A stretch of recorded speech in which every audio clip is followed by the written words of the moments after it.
ओम तत्सत् वंशी विभूषित करा नवनीरदावात् पीताम्बराधरणुमिंद फलाधरोष्ठात् पूर्णेन्दु सुंदर मुखादरविंद नेत्रात् कृष्णात् परं किमपि तत्त्वमहं न जाने।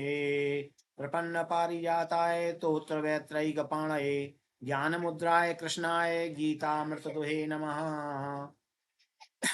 वसुदेव सुतं देवं कंस चाणूरमर्दनम देवकी परमानंदम श्रीकृष्णं वंदे जगद्गुरुं। देवकी परमानंदं कृष्णं वंदे जगद्गुरुं।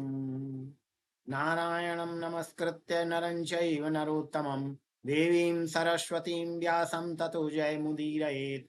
कृष्णं नारायणं वन्दे कृष्णं वन्दे व्रजप्रियं कृष्णद्वैपायनं वन्दे कृष्णं वन्दे प्रथासुतम्। ओम तत्सत्। चौथे अध्याय के 21वें श्लोक से प्रारंभ करते हैं। भगवान कहते हैं, निराशीयत चित्तात्मा त्यक्त सर्व परिग्रह शारीरं केवलं कर्म कुर्वन्नाप्नोति किल वशम। निराशी माने समस्त आशाओं का त्याग करने वाला, आशा रहित हुआ, संसार से किसी प्रकार की आशा या अपेक्षा न रखता हुआ। यत चित्तात्मा, आत्मा का अर्थ यहाँ आत्मा न होकर अंतःकरण है, जिसने अपने अंतःकरण को अपने नियंत्रित कर लिया है, अपने वश में कर लिया है। और त्यक्त सब सर्व परिग्रह, परिग्रह यानी संग्रह, समस्त संग्रहों को त्याग देने वाला, कल की कोई आशा नहीं रखता कि कल के लिए जोड़ के रख दिया, उसको कहते हैं परिग्रह। लेकिन साधक को अपरिग्रही होना चाहिए। या जो भगवत प्राप्ति का इच्छुक है, साधक पथ का पथिक है, अध्यात्म पथ का चलने वाला है, पथिक है, तो वो उसका पाथे यही है। उसका पाथे क्या है? किसी भी भगवान पर ही भरोसा उसका पाथे है। किसी पर ना भरोसा रखे, ना कोई अपनी सामग्री, साधन सामग्री संचित करके रखे। केवल शारीरं केवलम कर्म कुर्वन् आपनोति किल वशम। केवल शरीर धर्म का पालन करे, लोक संग्रह के लिए कर्म करे, तो ऐसा कर्म करने वाला, कर्म करता हुआ भी न आपनोति किल वशम, पाप को प्राप्त नहीं होता है। किलविष अर्थात पाप, अघ, उस पाप को प्राप्त नहीं होता है, क्योंकि वो लिप्त ही नहीं है, वो तो निर्लिप्त भाव से कर्म कर रहा है। इसलिए निर्लिप्त, उसने कुछ शरीर संचय करके रखा नहीं है। केवल शरीर की इंद्रियां इंद्रियों में बरत रही हैं, गुण गुणों में ही बरत रहे हैं, इंद्रियां विश्व में विचरण कर रही हैं, मैं तो दृष्टा हूं, ऐसा मान करके वो कर्म करता है, तो वो पाप को प्राप्त नहीं होता है। यदृच्छालाभ संतुष्टो द्वंद्वातीतो विमत्सरः समासिद्धाव सिद्धौ च कृत्वापि न निबध्यते। यदृच्छा लाभ संतुष्टो, जो कुछ भी प्राप्त हो जाए उसी में संतुष्ट रहे। यदृच्छा लाभ संतुष्टो का अर्थ है जो कुछ भी स्वतः प्राप्त हो जाए उसी में ही संतुष्ट रहे। अन्यत्र भी कहा गीता में, संतुष्टा सततं योगी, जो संतुष्ट रहता है वो हमेशा योगी ही है। अपने आप में आत्म तृप्तश्च आत्मसंतुष्ट तस्य कार्य न विद्यते। जो अपने आप में संतुष्ट है उसके लिए कोई कार्य नहीं है। और चाणक्य ने लिखा है, असंतुष्टा दुजा नष्टा। जो ब्राह्मण असंतोषी हैं, वे नष्ट प्राय हैं, इसलिए सबको ही संतोष रखना चाहिए। यदृच्छा लाभ संतुष्टो द्वंद्वातीतो विमत्सरः, और द्वंद्वों से ऊपर उठा हुआ, द्वंद्वों से अतीत हुआ, द्वंद्वों से ऊपर उठा हुआ। द्वंद्व क्या है? द्वौ द्वौ इति द्वंद्वम, दो दो चीजें हैं, वो द्वंद्व है। माता च पिता च पितरौ। और गोस्वामी जी ने द्वंद्वों का वर्णन किया मानस में, सुख दुख पाप पुण्य दिन राति, साधु असाधु सुजाति को जाति, दानव देव ऊंच अर नीचू, अमे सुजीवन माहुर नीचू, माया ब्रह्म जीव जगदीसा, लक्ष्य लक्ष्य रंग अवनीसा, काशी मग सुर सरिक्रम नाशा, महिमा रग महदेव गवासा, सरग नरग अनुराग विरागा, निगमा गम गुण दोष विभागा। कितने तरह के द्वंद्व गोस्वामी जी ने एक साथ लिख दिए, क्योंकि उन्हें तो सभी शास्त्रों का ज्ञान था, और हनुमान जी की, शंकर जी की कृपा से मानस उन्होंने लिखी। सुख दुख पाप पुण्य हानि लाभ, जन्म मरण सिद्धि असिद्धि, जय पराजय, जो कुछ भी है, मान अपमान, जितने भी द्वंद्व हैं, उन सब द्वंद्वों से ऊपर उठ जाए, किसी भी प्रकार से द्वंद्व में उद्वेग न करे। अपना कोई दुख कष्ट प्राप्त हो तो उद्वेग न करे, और सुख में ज्यादा राग न करे, राग द्वेष से ऊपर उठ जाए, इन द्वंद्वों से ऊपर उठ जाए। और विमत्सरः, मत्सर कहते हैं डाहे को, ईर्षा को, वियुक्तः मत्सरः, यस्य जिसका मत्सर यानी डाह से वियुक्त हो चुका है, युक्त नहीं है वियुक्त है, अर्थात विरत हो चुका है। उसकी डाह या ईर्षा, दूसरे से ईर्षा करना, दूसरे से तुलना करना और ईर्षा करना उसने छोड़ दिया है। और समा सिद्धा विसिद्धौ च कृत्वापि न निबध्यते, सिद्धि और असिद्धि में संभाव रखने वाला, कार्य तो करे, उसका लक्ष्य तो रखे, पूरा प्रयास करे, पर फलेच्छा न करे, फलाशा का त्याग कर दे।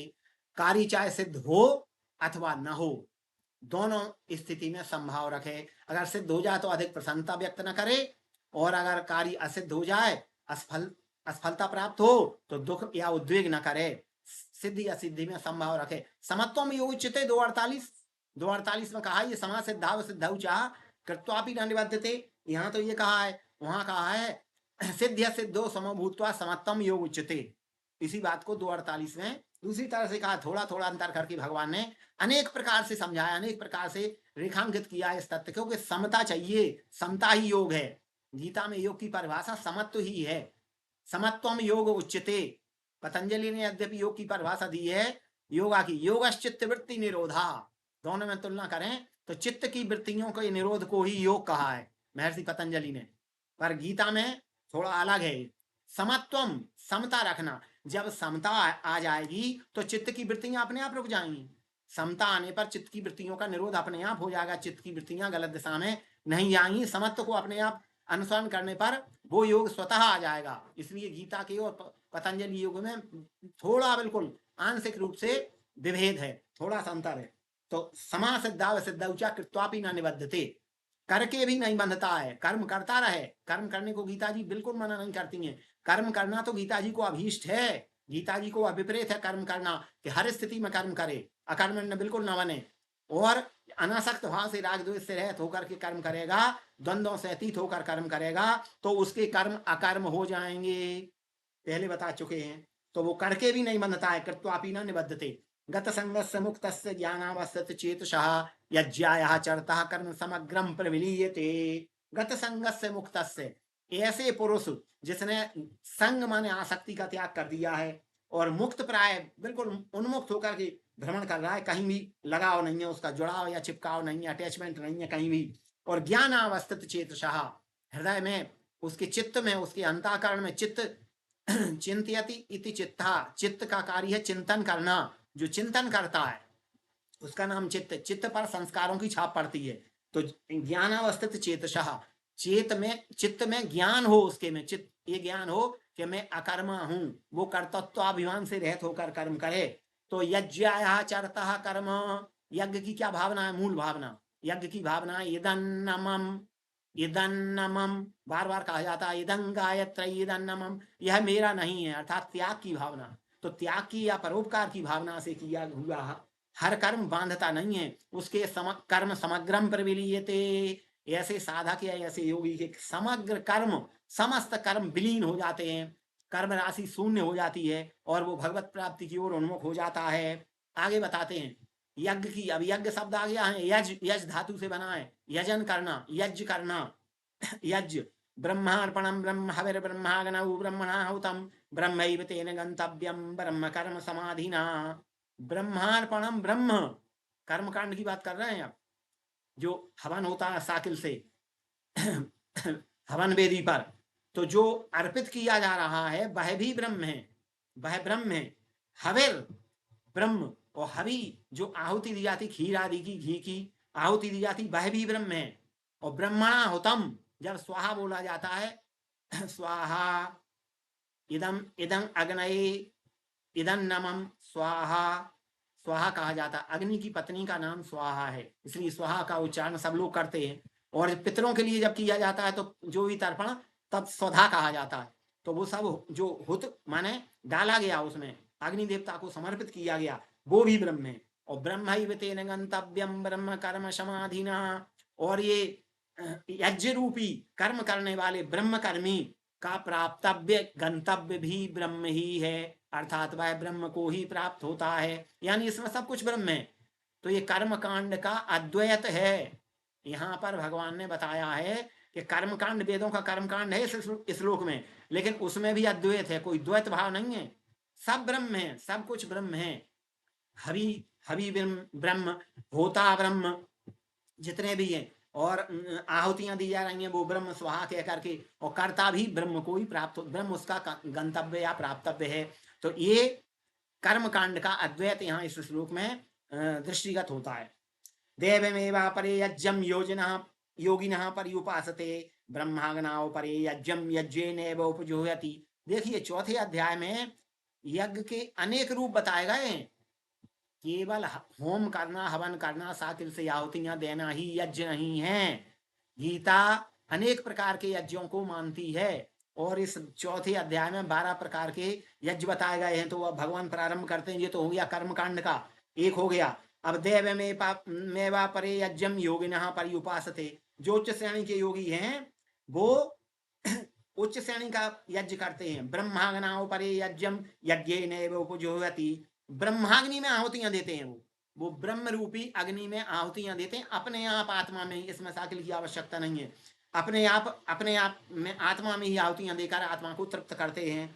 श्रोतादीन्द्रियाण्यन्ये संयमाग्नि से जुह्वति, शब्दादीन विषयान्यन्ये इंद्रियाग्नि से जुह्वति। श्रोत्रादीन्द्रियाण्यन्ये, श्रोत्रादि जो पंच ज्ञानेन्द्रियां है ना, चक्षु, श्रोत्र, नासिका, रसना, घ्राण, ये सब, नेत्र, ये सारी जो ज्ञानेन्द्रियां हैं, उनको में संयमाग्नि से जो होती, उन इंद्रियों को संयम करते हुए फिर उसमें संयम करके आहुतियां देते हैं। संयम रूपी आहुति ही दे रहे हैं एक योगी। दूसरे शब्दादीन विषयान्यन्य इंद्रियाग्नि से जो होती, दूसरे योगी शब्द, स्पर्श, रूप, रस, गंध, इंद्रियों के 5 विषयों में इंद्रियाग्नि से जो होती, इंद्रियाग्निसु, इंद्रियों की अग्नि में ही आहुतियां देते हैं।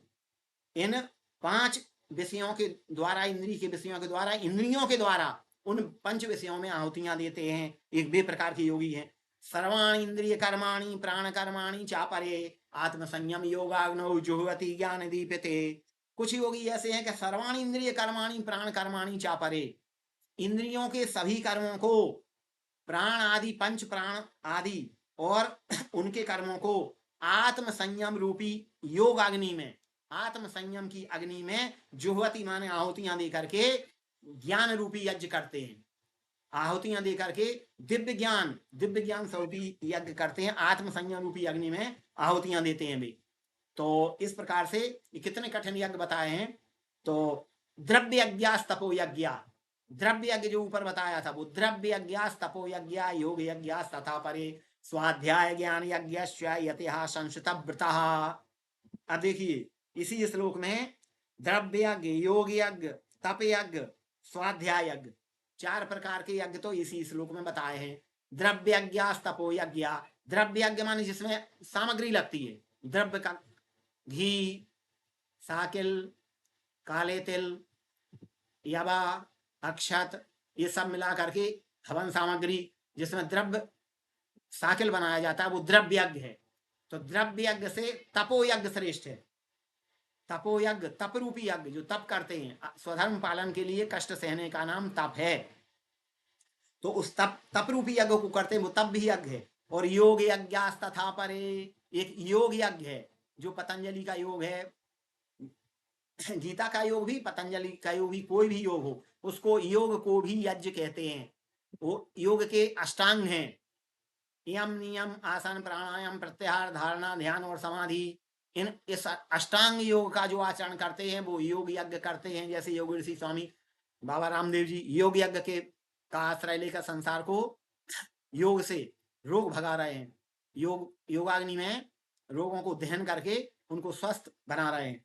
तो ये योग यज्ञास तथा परे, वे लोग योग यज्ञ करते हैं। और अगले कौन योगी हैं। यतयः संस्थितव्रतः स्वाध्याय ज्ञान यज्ञ, गीता का स्वाध्याय जो है, शास्त्रों का स्वाध्याय, वो ज्ञान यज्ञ कहलाता है। इस शास्त्रों का स्वाध्याय जो हम करते हैं, गीतादि शास्त्रों का, वो ज्ञान यज्ञ है। और वो यति लोग कहलाते हैं, वो जो तीक्ष्ण व्रतों के पूर्वक शास्त्रों के स्वाध्याय में निरंतर लगे रहते हैं। तो वो स्वाध्याय रूपी ज्ञान यज्ञ को करने वाले हैं। वेद में कहा है 33 उपनिषद में, स्वाध्यायान मां प्रमदः, स्वाध्याय में कभी प्रमाद नहीं करना चाहिए। स्वाध्याय के 2 अर्थ हैं।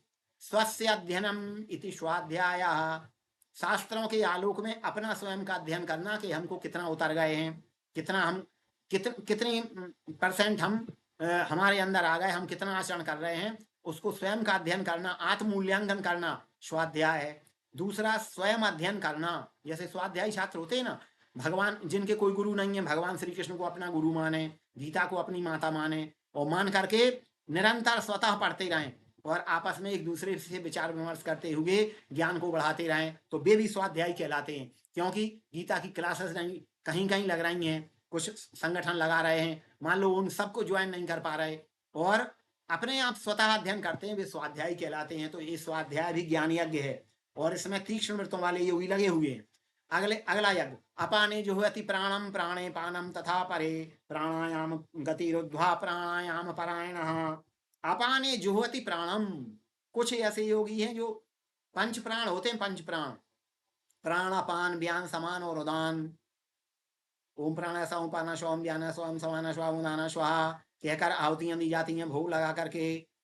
तो ये कुछ योगी ऐसे हैं जो अपान को प्राणों में हवन करते हैं, कुछ प्राणे पानम तथा परे, कुछ प्राणे माने अपान को प्राण में हवन करते हैं, इस प्रकार। और कुछ योगी प्राणायाम करते हैं, प्राण और अपान दोनों की गति को रोक लेते हैं, प्राणापान गति रुद्ध्वा, प्राण और अपान दोनों की गति को रुद्ध्वा माने रोक कर प्राणायाम परायण, वे कुंभक, पूरक और रेचक, अनुलोम विलोम स्वरूप प्राणायाम करते हैं, तो वे प्राणायाम परायण योगी हैं।